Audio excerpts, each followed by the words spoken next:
Hi everyone, welcome back to my channel. So I recently did a video on what the feminine needs from the masculine. I wanted to do a follow-up to that video, so this is part 2. I will link the first video in the description box below so you can understand what I'm referring to. But after I released that video, some other things came up that I felt really compelled to share to just kind of give more context to what the feminine needs from the masculine, and also what that really encompasses. So first and foremost, I just want to say that that video is coming from a place where there's a feminine and a masculine that are already in a good place to communicate. They're already coming from a somewhat healthy, healed place where things may come up and now they're addressing them. And again, this does not have to be a romantic partner. This could simply be a son with a mother, a father and a daughter, really any time you find yourself in a female and a masculine relationship.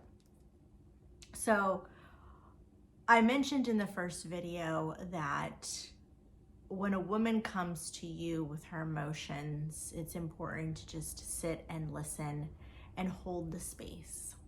And I said in the video also that it's very important to not allow your ego to become involved in her expression of her emotions, whether that be verbally or physically, like I said, through crying, or maybe she's angry and she's irritated, so her voice is an irritated voice. These things obviously can trigger the other person on the other side, so, or the masculine. So I think it's very important for this masculine to be in a good place, because otherwise he's going to be triggered, and then she's going to shut down, and then she's going to learn, this isn't a safe place for me to express my emotion. This isn't a safe place for me in general. And what does the feminine want? The feminine wants to feel safe. The feminine wants stability and safety. And of course, those are things the feminine should cultivate within herself, but it's also important to have those things inside of a relationship, because cultivating that safety and that stability also is proving to the feminine that she's able to be vulnerable. And if she's able to be vulnerable and it's safe to be vulnerable, then she can trust. And if she can trust, then she can fully open up, and she can fully give, and she can give her femininity, which is ultimately what the masculine wants, right? We're talking about the balance of the yin and the yang. We're talking about the balance of male and female. And when those two come together in balance, it creates a beautiful thing. So it's very important for the masculine to already have done some healing work within himself, right? Because if he is being triggered by what she is saying, what she's expressing, then there's still some wounds in him. And now the masculine, right, will make it about him. Even if the emotion she's expressing is about him. I think ultimately the masculine has to realize, even if the emotion that the feminine is expressing is directed at him or is about him, it's actually really not about him. It's about what she's feeling inside.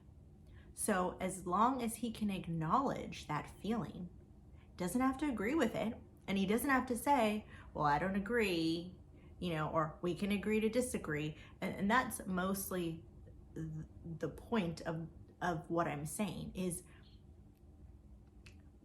it's a time to listen. It's not a time to speak. It's really not a time to be triggered. It's not a time to become defensive. It's not a time to give advice or guidance, even though that is the natural inclination of the masculine. So right now, it's just a time to honor what is happening in the female. So that's very important. The masculine needs to be in a somewhat healed place. The feminine also needs to be in a somewhat healed place, right? She's not just, throwing her emotions all around. She's expressing them as best she can in a healthy, non-blaming type of way. Even, like I said, even if it is directed at that person, even if it's something that person did that made you feel that way, right? It goes back to using I statements, really taking ownership of your feelings and your emotions and not making somebody else responsible for them. And ultimately, sometimes, we just want them to hear what we're saying. I think that is the first step to all of this, is just listening and hearing what the feminine has to say without responding, judging, criticizing, all those things that can possibly come along when a feminine is expressing their emotions. So both partners need to come from a somewhat healed place in order to have this healthy exchange. And then, we can look at maybe why is the male wounded? Well, maybe the male has a mother wound, and his mother probably has a father wound, and that father probably has a mother wound, right? So it's passed on, and it will keep going until someone who is more elevated in their consciousness can see the pattern and wants to put an end to that pattern. So first you have to want to put an end to that pattern within yourself. And then at some point you're always going to find yourself in an intimate relationship with another person. So that is a perfect opportunity to play these things out, right? To learn from them. So I think as we heal, as we elevate our consciousness, as we awaken within ourselves, then we can relate to others in an awakened way. Whereas we're not continuing to respond in all the ways that the generations before us have responded.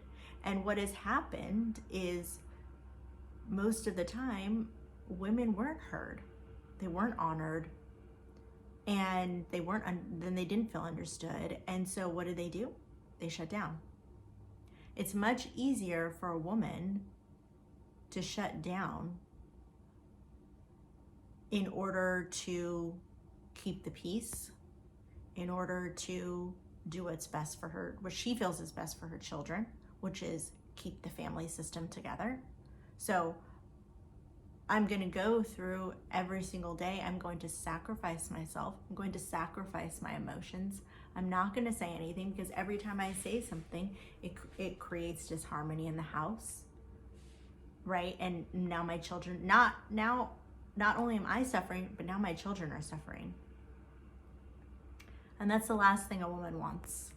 So she will always sacrifice herself for the betterment of the family or the children. But then what do we often see? We see the children grow up, they're 18, they go off to college, and sooner rather than later, the parents are no longer together. Because she did it for as long as she could do it, and she couldn't do it anymore.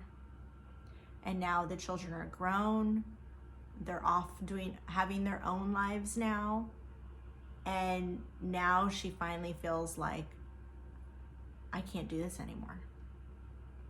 I can't neglect myself anymore. And I can't be with someone who is neglecting me. So I think it's super important to address these issues early on in life within ourselves and then in relationship with each other. Otherwise, we're going to continue to repeat the past. And then our children will become subject to the same things. And that's, at some point it has to end. It needs to stop. So I think this is a really important conversation. And I think the importance of this conversation can even be taken up a level, which is for each individual to awaken within themselves, to elevate their own consciousness. Because if we're elevating our consciousness individually through meditation, through study, through prayer, however you see fit to elevate your consciousness, then we can begin to actually hold the space, to actually come from a healed place where we're not taking what anybody is saying to us personally, where we're listening and holding the space and being present. Just like Eckhart Tolle talks about, it's about being present. And presence comes through an elevation in consciousness. It's above thought.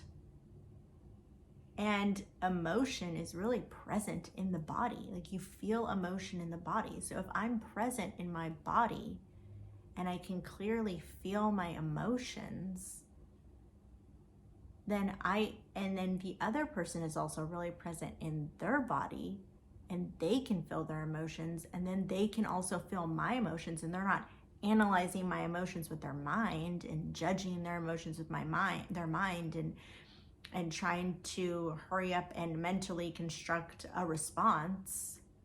Then compassion can grow, and empathy can grow, and love can grow. So ultimately, this is about elevating your consciousness individually. And then all these things will fall into place. Like I said, there's obviously extremes where we need to put up healthy boundaries. I'm not saying anybody should be a dumpster bag of emotion for someone. That's absolutely not what I'm saying. Take it in the context that resonates with you. I'm coming from a place of we're already somewhat healed, and I just think this is the next step in that process of healing, is the recognition of each other, the recognition of the feminine, and just helping each other to heal and grow. Because ultimately, any emotion that's coming up is really an old emotion. It's an old emotion that's been in us either from childhood or even before that. Maybe something happened to our mother in the womb or before she had us, and it's in the DNA, right? It's passed down. So that emotion is just being triggered by a previous wound, a wound that we might even not remember or recall. So we must be present. We must awaken. And I just wanted to conclude this video by saying that is really the goal of my channel. My channel is to empower women specifically to elevate their consciousness, to elevate their lives. So that is going to be the focus of my channel. So please stay tuned for more videos to come. I'm really excited to talk about other concepts on ways to elevate your consciousness and elevate your life. But this was a really powerful thing that came up for me. And I thought it would be important to share because it was really, really profound in not only me experiencing it, but the people in my group that also experienced this. So thank you, and I'll see you in the next video. Bye-bye.